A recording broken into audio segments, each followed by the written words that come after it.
Fala pessoal, bem-vindos a mais um episódio aqui da nossa semana sobre banco de capacitores. No vídeo anterior, nós mostramos direto de uma subestação todos os componentes necessários para se montar um banco de capacitores automático. Se você não viu, eu deixo no final aqui o link da nossa playlist completa para você acompanhar. Na aula de hoje nós vamos voltar novamente à subestação e lá eu vou mostrar para vocês passo a passo como vocês vão poder dimensionar cada um daqueles dispositivos.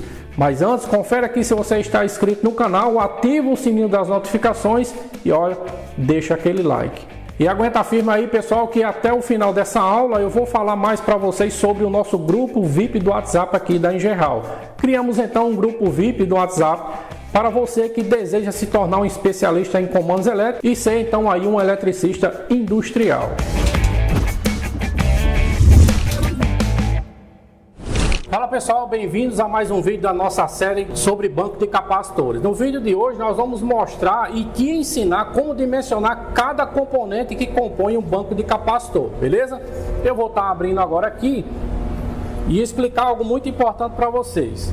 Todo o dimensionamento dos componentes é feito a partir da corrente dos capacitores. Então, em mãos, você já precisa ter os capacitores dimensionados e saber a corrente de cada um deles, beleza? Nós vamos começar o nosso dimensionamento pelo disjuntor geral, né? Aquilo que fica na entrada do nosso banco de capacitor. Observe que a fiação está chegando aqui e está vindo para essa chave fusível. O nosso disjuntor geral ou a nossa chave geral, ela pode ser dimensionada, ela deve ser dimensionada da seguinte forma. Primeiro, somando a corrente de cada capacitor, observe que eu tenho 5 células de capacitores aqui. Eu vou somar essas 5 células, né, a corrente dessas 5 células, multiplicar por 1,43, aí eu acho a corrente do disjuntor, que no caso ele deve ser um disjuntor de caixa moldada devido à capacidade de interrupção do disjuntor caixa moldada, que é bem maior do que o disjuntor do tipo DIN, certo? Se for um disjuntor caixa moldada, pega a soma da corrente dos capacitores, multiplica por 1,43, você acha a corrente do disjuntor caixa moldada. Nesse caso aqui, como se trata de uma chave fusível do tipo NH, você vai multiplicar por 1,65, novamente, a soma das correntes, você multiplica por 1,65, você acha então a corrente da sua chave fusível, beleza? Os barramentos acompanham a corrente, né? A corrente geral com uma sobra, obviamente. Agora vamos vir para cá. O disjuntor, né? O circuito de potência do nosso capacitor, ele inicia da seguinte forma. Eu tenho a primeira derivação aqui do barramento. Essa primeira derivação não está identificada, mas pela lógica aqui nós podemos entender que essa primeira derivação está vindo para esse primeiro disjuntor. Então eu tenho disjuntor, contator e capacitor. Então aqui é um circuito, certo? Como é que eu faço para dimensionar esse carinha aqui? Agora eu vou precisar somar apenas a corrente, multiplicar apenas a corrente desse capacitor, que é o do circuito em questão. Eu pego a corrente desse capacitor, multiplico por 1,43, grave bem isso aí. Corrente do capacitor vezes 1,43, eu acho a corrente do disjuntor do circuito do capacitor, certo? Já o contator ele é um dos itens do banco mais simples de dimensionar. Por quê? Porque isso aqui é catálogo do fabricante. Você vai ali no site da WEG, você vai encontrar o catálogo desse contator aqui, que é o contator apropriado para manobra de capacitores. Não é aconselhável, já deixo como dica, não é aconselhável usar contatores que não sejam específicos, né? Então você vai pegar, quando você vir no catálogo lá do fabricante, o capacitor que você vai usar, ele já te dá o contator. Então, de forma que você precisa calcular somente o disjuntor parcial e o geral. Mas o restante, como contator, você já tem ele associado ao capacitor lá no catálogo. Então, é feito isso para os demais circuitos, né? Observe que aqui eu tenho um capacitor um pouco maior, esse já é de 10 kVAR. Então, a fórmula é a mesma. Você pega a corrente desse capacitor, multiplica por 1,43 e encontra o disjuntor dele. Observe que esses disjuntores têm uma corrente e esse outro aqui já tem uma corrente um pouco maior, devido a ele ser um capacitor de uma potência um pouco maior. E daí você vai também no site do fabricante, o catálogo, você vai ter o dimensionamento do contator, que já vai estar um conjunto capacitor-contator.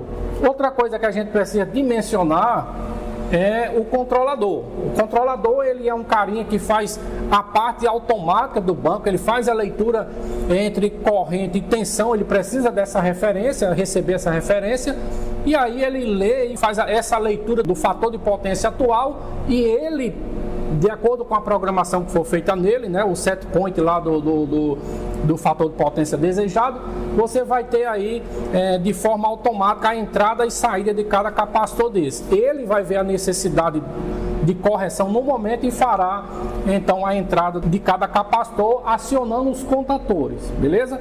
Então é muito importante também comprar esse carinha aqui, que é o controlador, com um pouco de sobra dos estágios, né? Esse aqui nós temos um controlador de 12 estágios, ele é um pouco mais caro, temos o de 6, mas quando se compra um de 6 e numa situação dessa que a gente já tem 5 estágios sendo usados, na hora de colocar mais um estágio, a gente já deixa o controlador lotado. Então o ideal é você comprar sempre o controlador com um pouco de sobra aí, né? Porque você tem no estágio sobrando, observe que aqui no barramento nós temos aqui uma derivação sobrando, provavelmente para colocar um outro disjuntor, um outro contator e uma outra célula aqui, que fariam então 6 estágios, beleza?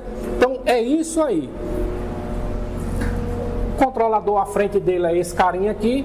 Se eu acrescentar, ainda falando sobre dimensionamento, se eu acrescentar mais um estágio, mais um capacitor nesse controlador para ele controlar, eu preciso informar a ele qual a potência que eu instalei, né? Se é de 5 kVAR, se é de 10, se é de 15, se é de 20. Então eu preciso dizer a ele a potência, por quê? Porque se eu acrescentar mais um estágio aqui, observe que de forma inteligente já foi deixado aqui a furação no painel para colocar mais um sinaleiro e mais um comutador. Já fica como dica aí para vocês. Então eu preciso informar a ele qual foi a potência instalada daquele capacitor, para que ele possa entender que na hora que ele precisar acionar algum dos capacitores, ele já sabe a quantidade de kVAR que ele tem em cada estágio. Então isso aí é muito importante na hora da programação desse carinha aqui. Você dizer a ele o que ele tem disponível de kVAR em cada estágio dele, beleza? Então é isso aí, essa parte aqui praticamente não existe dimensionamento. Cada estágio você vai precisar de um conjunto de sinaleiro e comutador, que também os comutadores eles são usados para selecionar o automático, que é por ele, no meio desligado, e para o outro lado manual. Aqui eu acionei o capacitor no modo manual, o sinaleiro já identificou, então desliguei. Se você for usar mais um, então mais um sinaleiro e mais um comutador. E a parte de ventilação, né, que isso é muito importante. Lembrando que nós estamos falando aqui de banco automático, certo? Então, temos aqui 2 microventiladores, provavelmente um fazendo a exaustão, tirando, e outro fazendo a ventilação, para que haja a troca de calor, e isso tem que ser muito bem pensado na hora de você dimensionar um banco de capacitores. Há algumas situações onde a gente coloca uma grelha de ventilação aqui, porque tendo em vista que a temperatura, né, o ar quente ele tende a subir, então a gente teria uma troca de calor, mas isso é um pouco perigoso. A gente precisa colocar uma proteção para que não haja nenhuma infiltração aqui dentro do banco.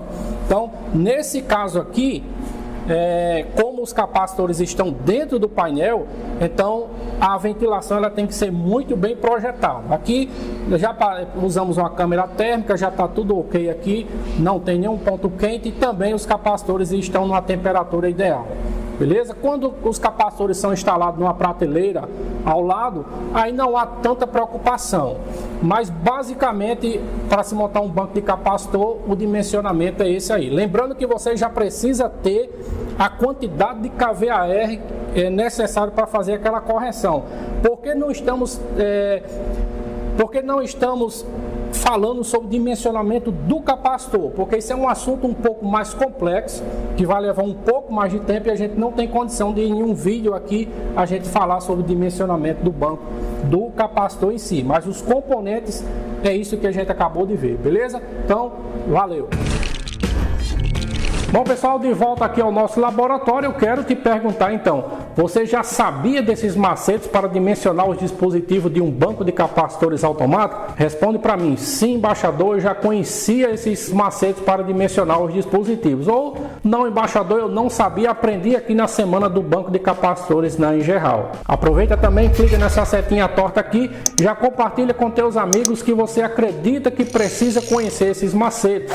E como eu falei no início da aula, criamos então um grupo VIP no WhatsApp para você que deseja então ser o tão sonhado especialista na área de comandos elétricos e ser um eletricista industrial. Você que tem perdido vários serviços na área de comandos elétricos porque se depara com situações que não consegue resolver, então chegou a hora de você participar desse grupo. E outra, todos os participantes desse grupo terão uma condição especial para se tornar um aluno meu e ser então aí um especialista em comandos elétricos. E fazer parte aí de centenas de alunos que já fizeram o nosso curso e que ampliaram aí o leque de serviços na área de comandos elétricos. E para entrar nesse grupo, você procura aqui na descrição desse vídeo que você vai encontrar Grupo Zap Comandos. Se você já é matriculado no nosso curso, já é nosso aluno, você não precisa então clicar nesse link e não precisa então aí entrar no grupo. Logo abaixo vai aparecer um quadradinho aqui, você clica nele e será direcionado novamente aí para o nosso site oficial, e lá você conhece todas as nossas certificações,